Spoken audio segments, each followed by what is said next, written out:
আলাইকুম ভিউয়ার্স, আজকে আমি তৈরি করে দেখাবো মজাদার চিকেন ফ্রাই।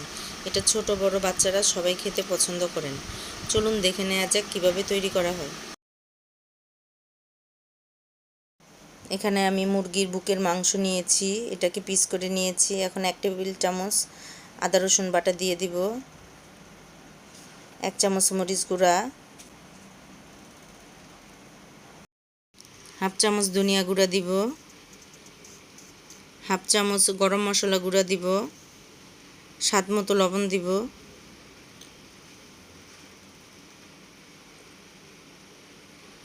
1/2 চামচ সাদা গোলমরিচ গুঁড়া দিব, 1 টেবিল চামচ সয়া সস দিব,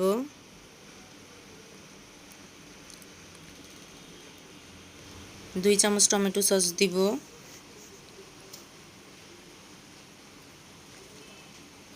2 চামচ লেবুর রস দিয়ে দিব,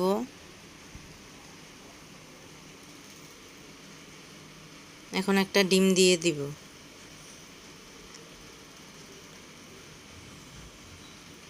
এখন ডিমটা দিয়ে একত্রে মিশিয়ে নেব। সব মশলা একসাথে মিশিয়ে নিতে হবে, ভালো করে আমি মিক্স করে নেব।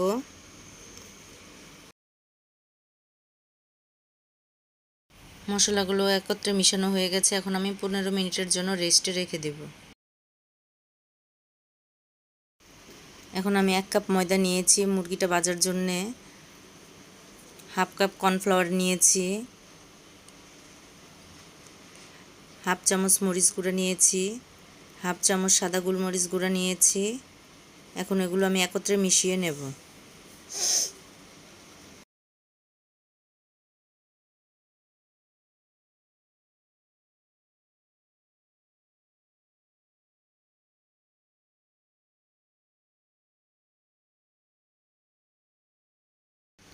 এখন আমার মিক্স করা হয়ে গেছে। এখন আমি মুরগির পিসগুলো নিব। এখন আমি একটা পিস নিয়েছি, নিয়ে ময়দার সাথে ভালোভাবে হালকাভাবে কোট করে নিব। বেশি জোরে চাপা যাবে না, তাহলে নষ্ট হয়ে যাবে।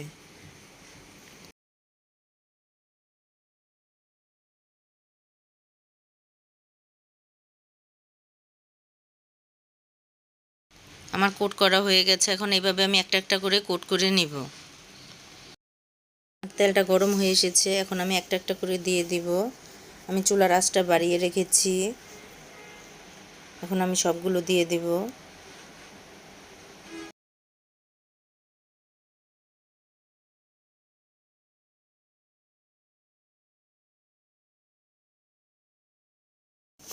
এখন আমি চিকেনগুলোকে একটু উল্টিয়ে পাল্টিয়ে দেব। একটু ভালো করে ভেজে নিতে হবে। আমি চিকেনগুলোকে একটু পাতলা করে নিয়েছি।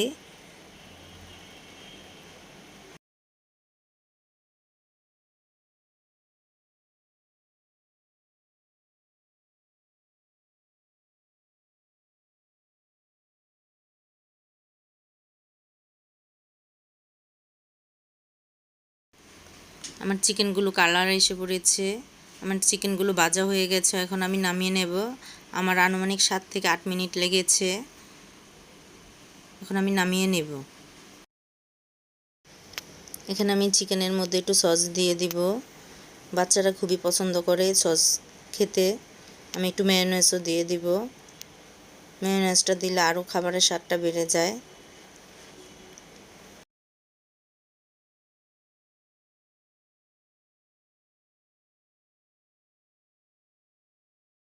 এরই মাঝে তৈরি হয়ে গেল আমার চিকেন ফ্রাই। এটা খেতে খুবই মজাদার। এটা বাচ্চারা খুবই পছন্দ করে, ছোট বড় সবাই খেতে পছন্দ করে। আমার এই রেসিপিটি যদি ভালো লেগে থাকে তাহলে আপনারা অবশ্যই সাবস্ক্রাইব, লাইক, কমেন্ট, শেয়ার করবেন। আল্লাহ হাফেজ।